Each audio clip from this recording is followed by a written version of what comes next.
wabarakatuh. Selamat pagi anak-anak. Bagaimana kabarnya? Alhamdulillah baik. Oke, good job. Oke, untuk minggu ini kita akan membahas mengenai dinamika kependudukan Indonesia. Nah, oke, anak-anak, walaupun kita belajar daring di rumah, tapi ingat, harus tetap menjaga protokol kesehatan. Apalagi yang belajarnya itu bersama teman-teman ya. Nah ingat, jangan lupa cuci tangan, jangan lupa pakai masker. Dan kalau kalian kerja sama atau kerja kelompok belajarnya, jangan lupa jaga jarak antara teman ya. Tujuan pembelajaran. Nah, di sini tujuan pembelajaran untuk minggu kali ini ada 5. Yang pertama, siswa harus mampu menjelaskan pengertian dinamika kependudukan. Yang kedua, siswa mampu mengetahui jumlah penduduk. Yang ketiga, siswa mampu mengetahui persebaran penduduk. Yang keempat, siswa mampu mengetahui komposisi penduduk. Dan yang kelima, siswa mampu mengetahui pertumbuhan dan kualitas penduduk. Nah, di sini ada pengertian dinamika kependudukan Indonesia. Nah, dinamika kependudukan adalah perubahan komposisi penduduk yang diakibatkan oleh berbagai faktor. Di antaranya, faktornya itu ada 2. Yang pertama ada faktor alami dan faktor non-alami. Nah, faktor alami itu disebabkan oleh kematian dan kelahiran, sedangkan faktor non-alami itu disebabkan oleh migrasi. Nah, adapun kelahiran, tinggi, rendahnya tingkat fasilitas dapat menggambarkan kecepatan pertumbuhan penduduk suatu daerah atau negara. Sedangkan kematian, ukuran kematian menunjukkan suatu angka atau indeks yang dipakai sebagai dasar untuk menentukan tinggi rendahnya tingkat kematian suatu penduduk. Nah, sedangkan yang terakhir di sini ada migrasi. Nah, migrasi adalah perpindahan penduduk dengan tujuan untuk menetap dari suatu daerah ke daerah lain yang mempunyai batasan-batasan administrasi, politik, atau negara. Nah, sedangkan dinamika penduduk sangat berperan bagi keberhasilan pembangunan. Di antaranya,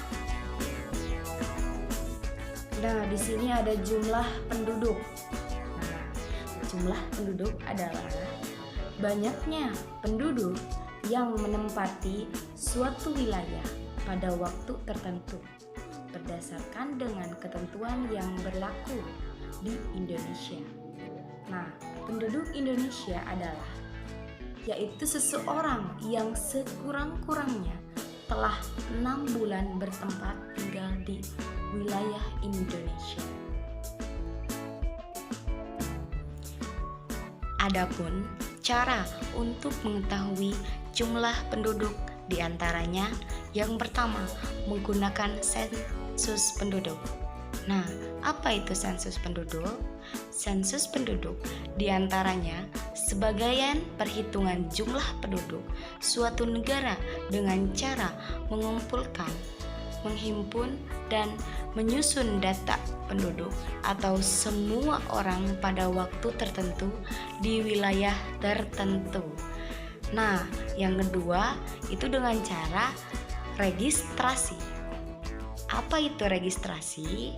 Registrasi yaitu merupakan kumpulan keterangan mengenai kelahiran, kematian, dan segala kejadian penting lainnya seperti perkawinan, perceraian, pengangkatan anak, dan perpindahan penduduk. Nah, dan di sini ada yang ketiga. Cara ketiga yaitu survei. Nah, apa itu survei, Bu? Survei adalah survei dilakukan itu dengan cara mengambil sampel dari daerah untuk melakukan penelitian dan menyediakan data statistik kependudukan pada waktu dan tempat tertentu. Nah, anak-anak, di sini Ibu menampilkan peta persebaran penduduk masyarakat Indonesia. Nah, di sini di bagian pojok kiri bagian bawah, di situ ada keterangan warna dari peta di sini ya. Nah, ada yang dari mulai hijau pekat, hijau muda, sampai muda, orange, sampai ada yang merah. Nah, dari peta ini kita bisa lihat daerah mana yang paling banyak penduduknya. Di sini ada daerah Jawa, coba lihat. Penduduknya di sini lumayan banyak ya, paling banyak ya. Nah, Ibu kenapa sih daerah Jawa paling banyak? Karena di Jawa itu memiliki tanah yang sangat subur dan Jawa sudah berkembang sejak lama. Nah, sedangkan daerah yang masih kurang penduduknya, di sini ada daerah Papua dan ada daerah Kalimantan. Selanjutnya, persebaran penduduk.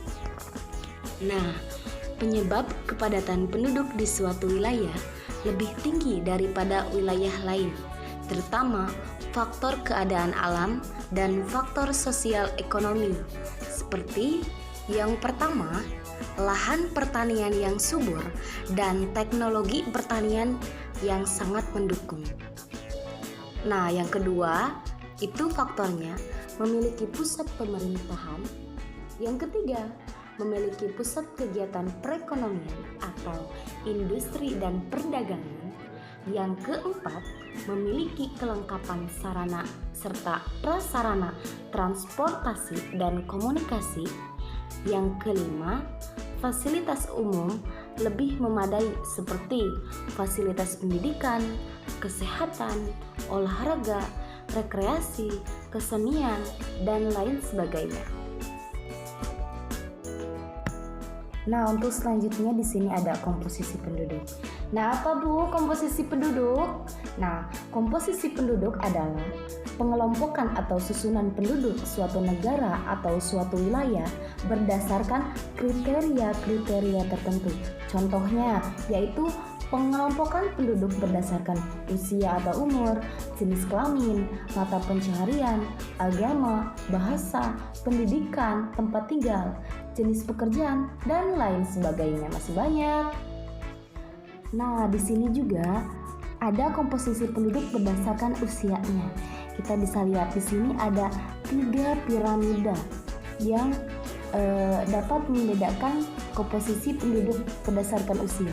Yang pertama ada piramida bunda, yang kedua ada piramida stasioner, dan yang terakhir ada piramida tua. Komposisi penduduk berdasarkan jenis kelamin. Nah, komposisi penduduk berdasarkan jenis kelamin juga penting untuk diketahui karena dapat digunakan dalam menghitung angka berbanding jenis kelamin atau sex ratio. Nah, perbandingan tersebut dapat digunakan untuk memperkirakan bentuk pemberdayaan penduduk seperti sumber daya manusia yang sesuai dengan karakteristiknya. Misalnya, perkembangan dengan pekerjaan, tanggung jawab, serta bentuk pembangunan pendidikan dan pelatihan yang sesuai dengan potensi dan kemampuan penduduknya.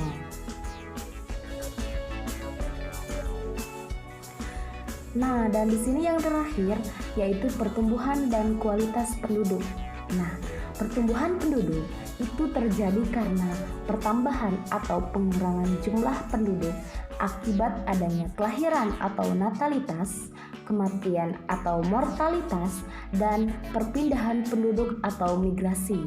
Nah, kelahiran dan kematian itu merupakan faktor pertumbuhan alami, sedangkan perpindahan penduduk merupakan faktor pertumbuhan non-alami.